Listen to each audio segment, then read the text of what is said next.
Hi everyone, happy Wednesday and welcome to our June webinar. Thank you for hopping on. We have some exciting updates to give you today and some more information about what's been going on. So thanks again for joining. All right, we had our poll going, and for today's agenda, we will start off with Joe for a welcome and some updates on our COVID news. We have some project and Sustento updates for you. We'll be reviewing those financial spend reports, which you all submitted to us, which was great. We have some updates on those. Also another update on a second round of funding. And as always, we will have our clinic spotlight. So a lot for you today here. But to start us off for a welcome, I'll pass it over to you, Joe. Thank you, Christine. Maybe go to the next slide there. So welcome everybody. It's so good to see all the faces, see everybody joining us today. So earlier this week on Monday, I met with our HRSA program officer who oversees our work and is evaluating our performance.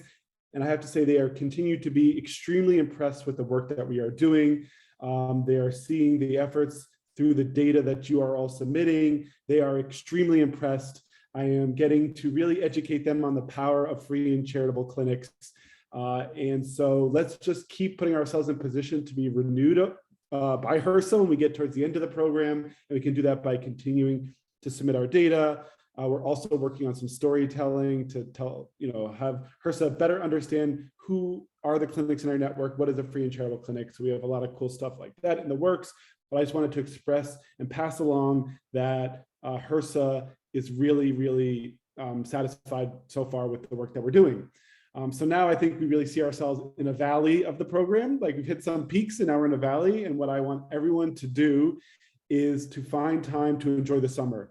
I really believe that this is the time we can go outdoors, we can, picnic, we can go to the beach, the lake, wherever we go to cool down. And I think that's particularly important this summer because the reality is that we need to recharge and gear up for the fall. I really do think the numbers and the pattern shows us that the fall is when we will see another surge, potentially with the holidays, the travel season, the back to school. And so I want us to be able to ensure we can recharge our own batteries, we can enjoy our summer, but we can also do things to prepare for the fall. And that's what we're doing here at Sustento. All right, next slide. So what's going on with COVID? So this is the trend. On the bottom there is the last 90 days. And it feels like we've kind of hit a plateau at around 100,000 cases being reported. I've been hearing a lot about reinfections of people who recently got COVID. So I think that's like, for me, one of the newer trends are individuals who tested positive 2 months later, they're testing positive again. I also believe that this 90-day kind of number is an underreport because of the amount of home tests that have been mailed out to people. People now can test at home more often. And so I think we're also seeing an undercount of the numbers. On top of there, you see the track through the whole pandemic. And again, why I am concerned about the fall is both in the first and second kind of holiday season of the pandemic, we saw a large increase in cases in that starting kind of late August in the South. And then by the time we got to Thanksgiving and Christmas, a large surge of cases, came in. And I anticipate the same thing into the fall. So that is how I'm preparing and how I suggest everyone else think, is that we need to put ourselves in position to be prepared for what may come in the fall. Next slide. On the next vaccination front, actually right now, the FDA is doing a hearing for the 6 months to 5-year-olds. So I anticipate that will be approved and we will then have vaccine availability for everyone 6 months and older. That I believe should be coming down relatively soon. As well, there looks like there may be a booster approval for the kids 5 to 12. So those are kind of on the vaccination approval front. That's what I think we'll see. Next slide. As well, Moderna is seeking a Omicron specific booster shot. If that becomes approved, I would think we'll see a larger spike in vaccine requests. It's not certain if the FDA and the CDC are going to prioritize this, but I am keeping my eye on it because I believe that we're going to move more towards in the future an annual COVID vaccine like we have with the flu. That is definitely a possibility. For this year, I'm not sure if, given that the large COVID relief bill did not pass Congress, I'm not sure if this will get rolled out or not, but I am keeping my eye on it. And, I think the also thing that we are, the metric that is just staggering is the 1 million deaths in the United States from COVID-19. And while, vaccinations are helping stop severe disease, there's more tests to treat with Paxlovid. We're still averaging around 300 deaths per day, which is, for me, too high. And I think that there are a number of under and unvaccinated individuals or, can be attributed to why these numbers are still high. And so I'm going to be continuing to say that we should advocate for vaccinations and we should keep doing the work Equitable Vaccination Network is doing. It's really important to keep those deaths low. Next slide. Lastly, the other area around COVID, which we are now tracking and monitoring, and we will be asking for some of your feedback potentially later in the summer, is around long COVID. We know that is an issue that has been a rising concern with 1 in 5 who have experienced COVID having long-term symptoms, and that you don't necessarily need to be hospitalized is what the research is showing. So there are individuals that may have had a mild case, did not need to be hospitalized, and yet continue to experience long COVID issues. I just was reading before the webinar as well, a workforce report that it's now showing up in the concentration and the brain fog and the fatigue among the workforce. That may be attributed to other factors as well, but they believe long COVID may have an impact on that. So just letting you all know, we are monitoring long COVID. We're talking to some of our funders to see if we could start exploring and potentially providing more information, resources, and support to all of you as we're having to deal with the long COVID issues. So nothing immediate on that, but let us know what you're hearing, what you're seeing, what your needs may be. But I also see this as a larger need for chronic management support for you all. So I'm trying not to, get too narrow and look for just COVID, long COVID, but looking at other chronic disease management that you all may now be dealing with for folks that may not have come in the last 2 years as much as they're used to. So this is a little brief COVID update, so we can keep it going with the thing that I'm sure you're more excited to hear about, which is the round two funding. So we are continuing on track with providing with all of you an additional ability to get funding through this program. So we made the decision, as I think noted last webinar, but I'll reiterate that we have made the decision to only reinvest the money we have left into the current network. So we will not be making grants to new clinics, only to all of you who have stayed in the program, who've been working really, really hard. And so the funding will only be available to the clinics who've been in the network. Based on the surveys that we did for all of you and the limitations that HRSA puts on us, the funding will be allocated to clinics for COVID-19 workforce personnel, PPE, as well as COVID-19 testing support. So we are looking into how we continue to support you in those three areas. When I met with HRSA on Monday, I made a strong advocacy push that I do not want to stop funding your COVID staff in October, with November and December likely being very busy months. I advocated to please allow for our second round funding to go towards those three things that I've listed there through the end of the year. So I made that advocacy on all of our network's behalf. And what they told me is that I can put in that request as soon as we are 60 days from the end of our project period. So that means in August, as soon as I am able, I will be putting in that request to make sure that we could extend the second round of funding that we give you could be for costs through the end of the year. So currently the program goes to the end of October, but we want to provide you the funding for November and December for your workforce, for PPE, and for testing support. So when we make our decisions and we tell you how much we want to provide you for the second round of funding, we are going to anticipate that it will go through the end of December. So that's not a certainty. I still have to get the official approval from HRSA, but I believe it is in the best interest of the clinics in the clinic network that we allow for you to keep that workforce and you can have our support through the end of December at least. So I can't 100% say, okay, that's definitely happening. And that's only because HRSA cannot even consider the approval for us until August. I will ask them again in July. I meet them once a month. So I'll ask them again in July. But again, we are going to plan that we can provide you funding to continue your work through the end of December. Next slide.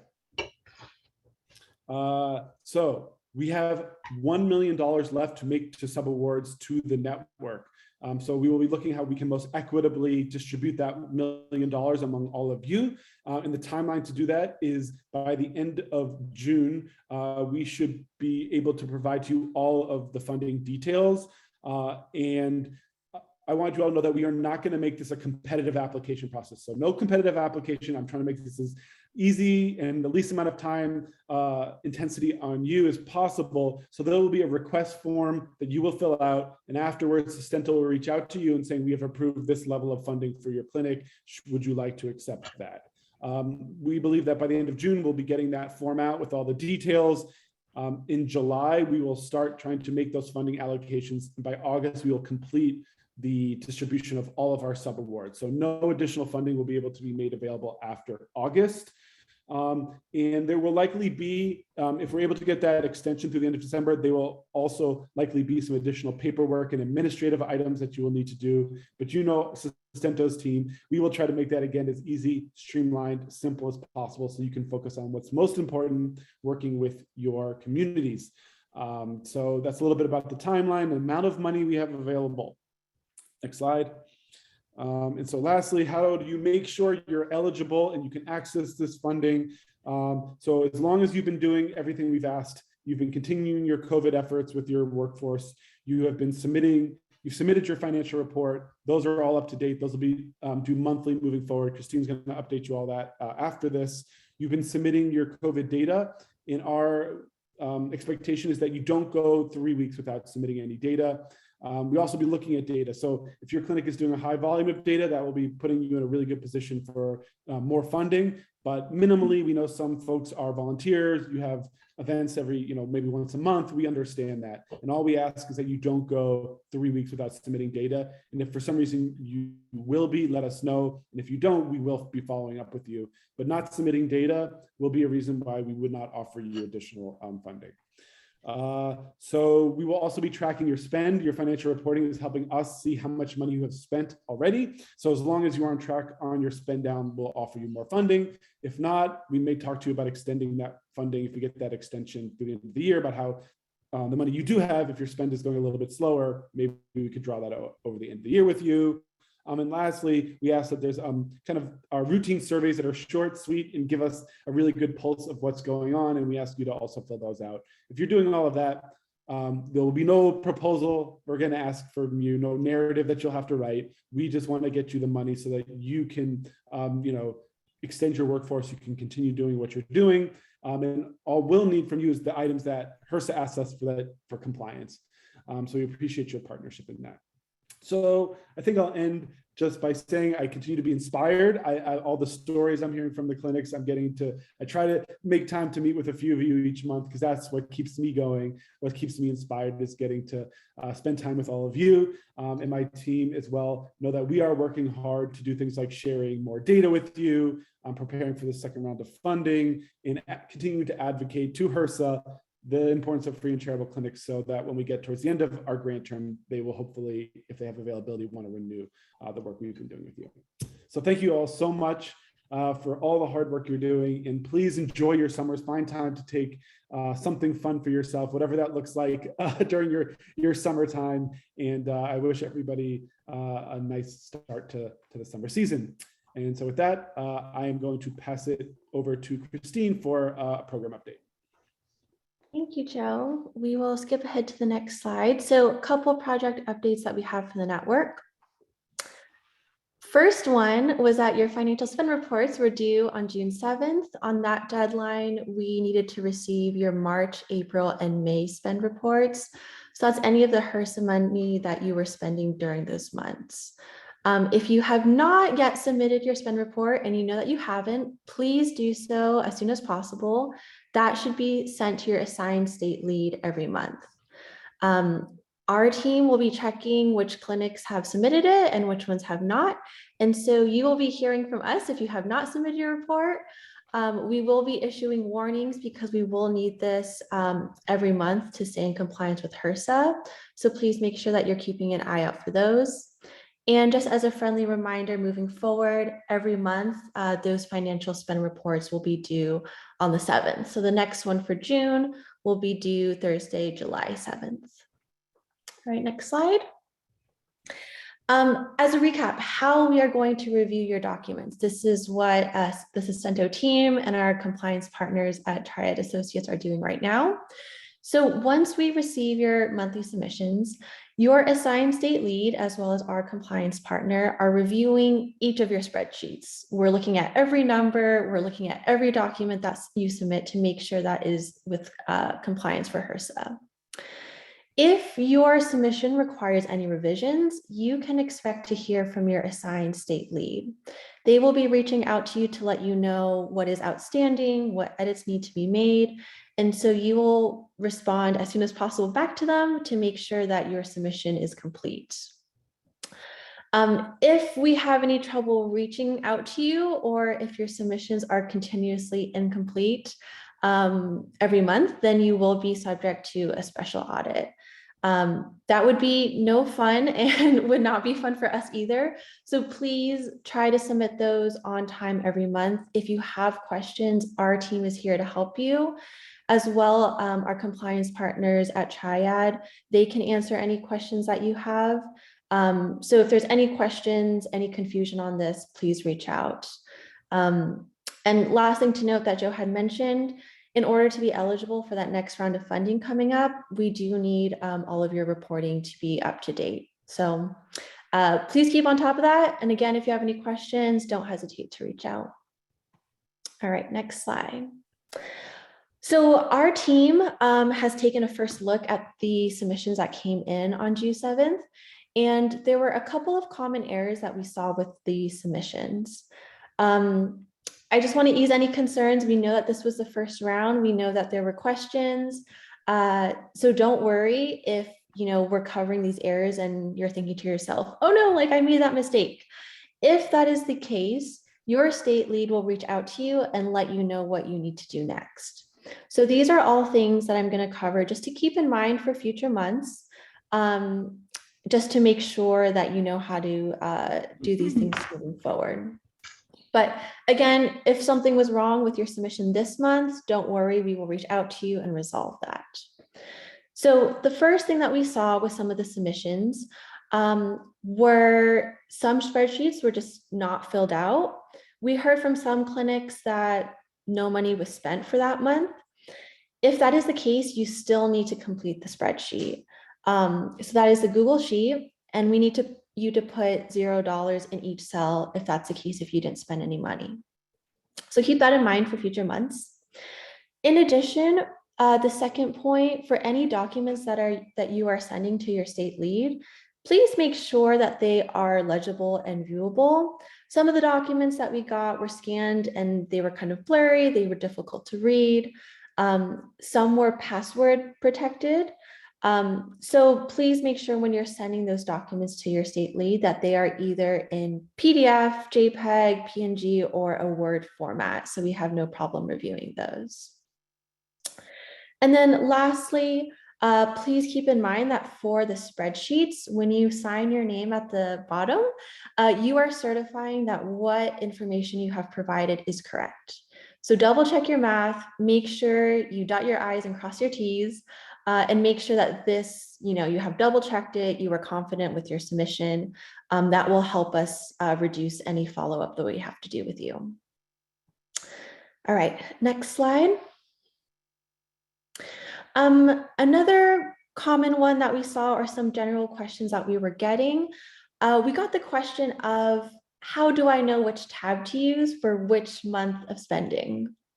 So this one, you can keep in mind when you are seeing your spreadsheet on your computer, if you look at the top right where this red circle is, that is the reporting period. So you are reporting on that spreadsheet for money that you spent during those dates. So for this example, if you spent money between May 1st and the 31st, those are the numbers that you would be documenting. So just keep that in mind. And moving forward, we're sure this won't be an issue, but just keep that in mind. Double check which tab you are on and which dates you are logging. All right, the other one, the other issue that we saw is some clinics did not submit documentation that shows an overview of your spend. So in addition to timesheets, etc., we also need documentation that shows all of these bullet points. So rate of pay for any workforce personnel that is included as part of this HRSA funding, the percentage of the grant allocation or time that they are spending on this work, salary, as well as benefits. So on the right is an example of a submission that we received that is acceptable. There's no right or wrong way to do this, as long as you include all of that information, that will work for us. Here's one example of how you can do it. On the next slide, you'll see another way that a different clinic has done it. This is all okay as well. All of that same information is there. And then if we go to the next slide, you'll also see another example. So in the future, for every month submission, make sure that you're submitting documentation that looks like this. As always, we'll be sending out a recording of the webinar, posting it on our Facebook page. So if you need to come back and kind of look at a template for how to do this, you'll be able to reference this. And again, if you have any questions, you can reach out to your state lead, and they will be able to help address any questions that you have. Okay. So that takes care of our compliance overview. So keep all those things in mind. Your next submission will be due on July 7th. We'll send out a reminder before that is due, but keep in mind kind of some of these edits as we move forward. So I'm going to pivot a little bit and talk about our data collection and kind of give you an update of how the data is going for the network. So we have 85 clinics in our network. We boosted up our numbers for the first-time vaccinations. So up to date, we have 788 first-time vaccinations, which is amazing. We have submitted over 1,100 outreach forms. We have over 200 workers registered and 3,666 booster vaccinations. So amazing job on all the data. We are seeing it come through. Don't worry, it's not going into a black hole. We are working with your data. We're keeping track of it. And on this next slide, I want to give you a fun sneak preview of what our tech team has been doing behind the scenes. So every time that your data gets submitted, we get that on the Sacento tech team side. And this is an example of how we've begun to organize the data. So this data that you're seeing, this was the information that you submitted with your clinic profile survey that we requested you to submit at last month's webinar. That was the survey that we plan to do twice every year with just collecting basic information about your clinic, the patients you serve, the reach, all of that. So this is a first draft. We plan to update and add more features to this moving forward. But as you can see, we have nearly all of the clinics in the network submit the profiles. We have 84 clinics registered. We asked how many pop-up sites you have done. So that is 261. How many mobile units, your zip code served, number of workers, patients, and outreach. So this is, I think, a really great representation of all of the hard work and the reach that you have in your communities. And we know that this data is interesting to you as well. So our team, I want to assure you, is continuing to work to be able to organize this, draw trends, and to share this back with you. So this is just a teaser and a sneak preview, but you will be hearing more from us in the future, sharing back that data with you. All right, next slide. We have also been doing the same data organization for the HRSA data that you have been submitting. So what we are looking at here is the booster forms that you have all been submitting. So the left image is kind of a heat map of all of the boosters that have been done in the network and what geographical location they are covering. The pie charts on the right show, the top clinics doing the most boosters. And on the bottom, you can see that the most common booster that is going into arms is that booster with the Pfizer shot. So this is just the booster form. We're doing the same for the outreach form as well as the first-time vaccinations. But I just wanted to give you a preview to know that we are working with your data. It's not going into black hole, and we are working with ways to share this back with you. So thank you for your patience as we work through that. And we will be excited to show more of that moving forward. All right, we are at our break time, but I think we can keep today's webinar succinct. And I want to keep going, and I think that we will finish early and be able to give you some time back. So we will keep going, and we'll have music for you at the end if you wanted to hear another song. But let's move into some Sacento updates. First thing I wanted to do was to review what we had introduced at the last webinar. So that was the clinic profile with all of the data that we had just shown, as well as the tools and services check. I just wanted to take an opportunity at this webinar to emphasize why we are doing this and why we are asking this of you. So first, for the clinic profile, again, this is kind of information that we are collecting to be able to create a profile for your clinic. This will help minimize communication we do back and forth with you. We'll be able to know who is your primary point of contact. If we are sending you any physical health education materials. We won't need to ask you what your mailing address is. We'll just be able to deploy those immediately. So this one, I believe all, if not most clinics have submitted this one. That one was about 15 minutes. And then the kind of supplemental, also additional survey that we are asking you to complete is the tools and services check. So the tools and services check is meant to be a much shorter survey. It's only about 5 minutes. And you completed the first one at the last webinar. So that one was about your COVID-19 needs, how they have changed, your clinic's need for PPE, and other types of resources. So these tools and services check, we plan to have you do them at every webinar moving forward. It's just a quick check-in for our team to be able to get updates on what your most pressing needs are. And they allow us to streamline our work to be able to provide what is most timely and most useful for you. So again, please submit these moving forward. This will allow us to provide better resources for you. And again, to be eligible for that second round of funding, we do require that you submit these forms. So that's an overview of those two. If you have any questions about either of the forms, feel free to put in the chat and I can get to those. But to go a little bit more into depth on the tools and services check.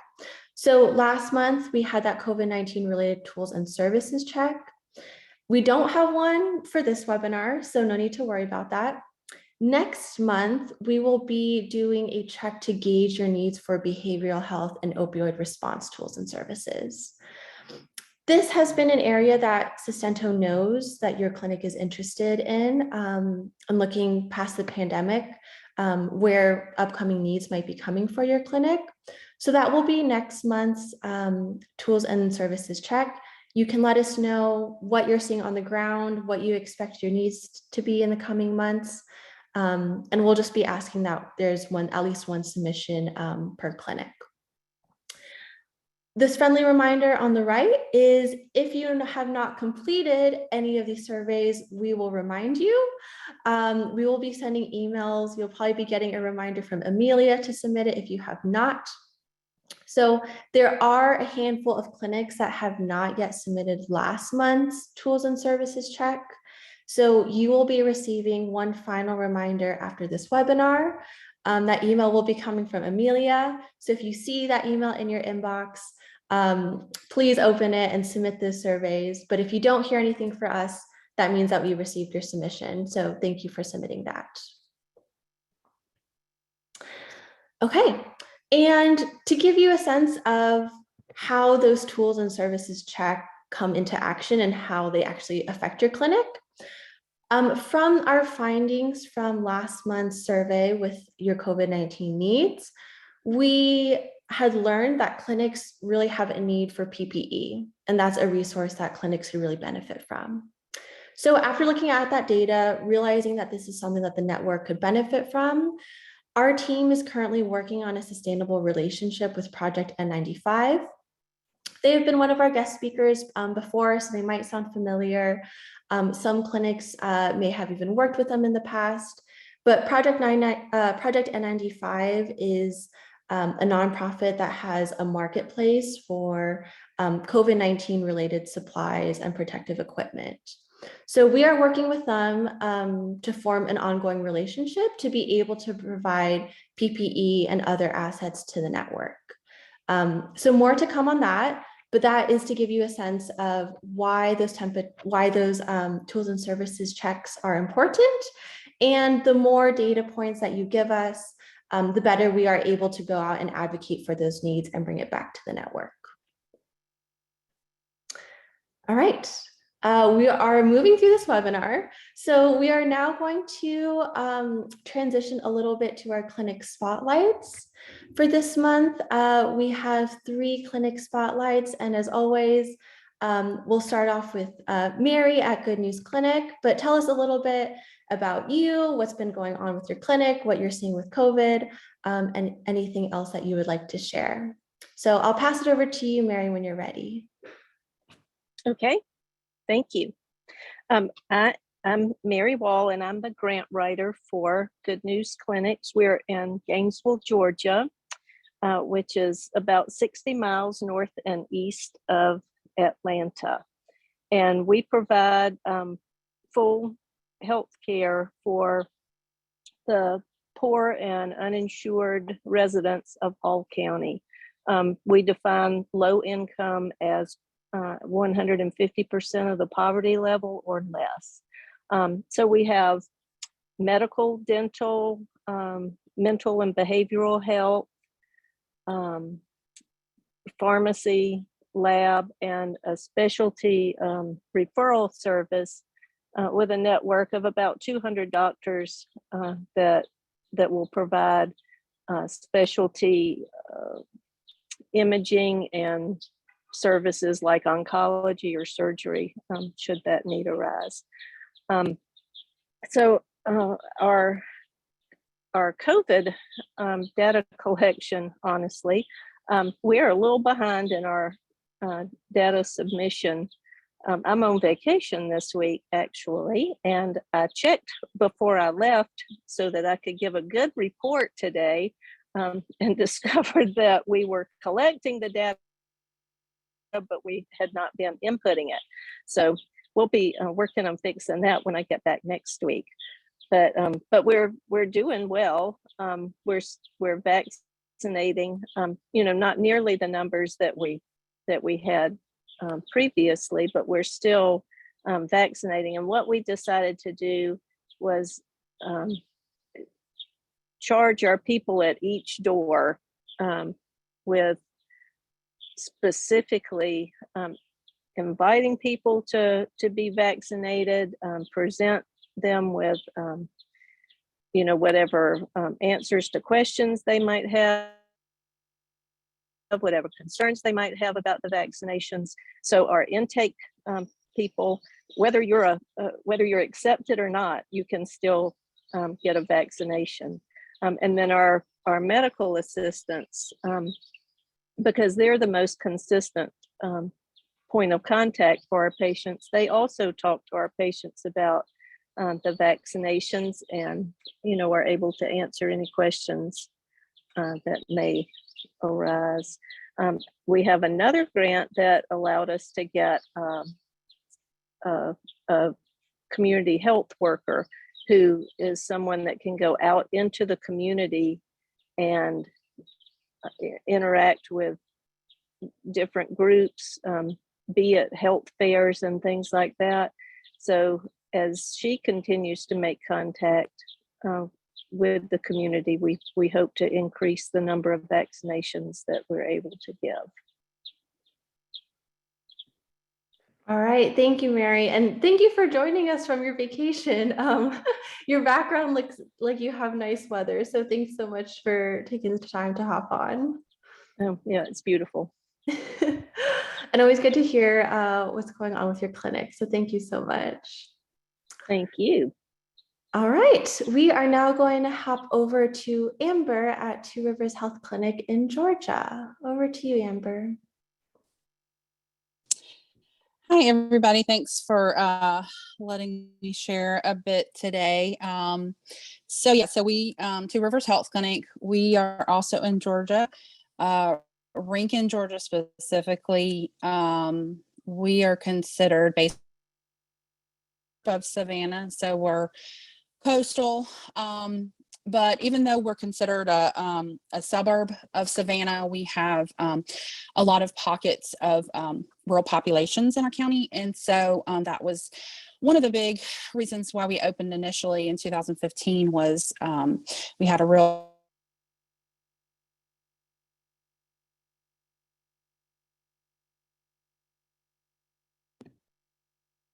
Oh, I wasn't sure if that was me, but I think we might have lost you, Amber. Yeah, we lost. Okay. Hopefully Amber will be able to reconnect in a second. But we can go ahead and Courtney, if you don't mind giving us a little update on Lake County Free Clinic, we'll hop over to you and then we'll try to hop back to Amber in a bit. Yeah, no problem. So we're a small clinic in Northeast Ohio, so kind of on the lake. And we have been working hard to get people interested in the vaccine. We don't give it here per se, but we do have a vaccine van. It's a whole operation that comes. They've been starting to come every other week now with us. So that's kind of exciting. So we're able to have this right outside our front door. And that is really, I think, increasing that effective, vaccine distribution, and also the confidence from the patients that they really only have to go outside our doors. It's almost like us giving it, kind of. So that's been kind of, a really big boon for us, that the Ohio Department of Health has been allowing these vaccine mobile units to come. Other than that, we aren't actually able to give the vaccine just because of all of the issues around giving it and storing it. But we have seen an increase, and I think patients wanting it, especially with our little blip in the radar with Omicron, the infection rates going up for us in our area. I think that's probably it as far as where we're at, and we're looking forward to, hopefully we're going to move locations. Potentially we would be able to have at our new offices places to store the vaccine. So that's in our future. Wonderful to hear, Courtney, and excited to hear about the mobile unit. And, I think, it's the same as you giving the vaccine, and, it takes work to make those partnerships and make it happen. So that's great to hear, and excited to see how your new office opens up and how that goes. For me. All right. I don't think Amber has been able to rejoin, so we'll have to check back in with her in a little bit. But if we go to the next slide, we're nearing the end of the webinar. We have been pretty efficient for this month, and we'll give you some time back. But just some closing remarks and some reminders before you leave. So first one, just double check to make sure that your clinic is eligible for round 2 funding. Again, our requirements to be eligible for that funding is to make sure that you are up to date on your financial spend report submissions. Also submitting that clinic profile and the tools and services surveys that we administer at each webinar. And then again, making sure you're keeping an eye on your COVID-19 data. Our hope is that you're able to submit this data every week, but at the very least, not going more than 3 consecutive weeks not submitting data. If you have any issues with the data submissions or could use any support with that, please feel free to reach out to our team, and we'd be happy to talk more about that. Next thing is just to keep in mind that the July financial spend report will be due on the 7th. Again, that will be due to your assigned state lead. Sorry, it says June on that. We'll update that before we send it out. But July 7th will be the next deadline to mark on your calendars. And then finally, just the next webinars that we have on our schedule. The next one in July will be on the 20th, and then August 17th. And that concludes today's webinar. We're going to finish early, give you back some time to either take a break, catch up on some work. But thank you so much for joining us. As always, if there's anything that we can do to support you or help your clinic, feel free to reach out. And we will stay on if anyone has any questions or anything like that. But we will play you some music to get you on with the rest of your day. Thanks for joining.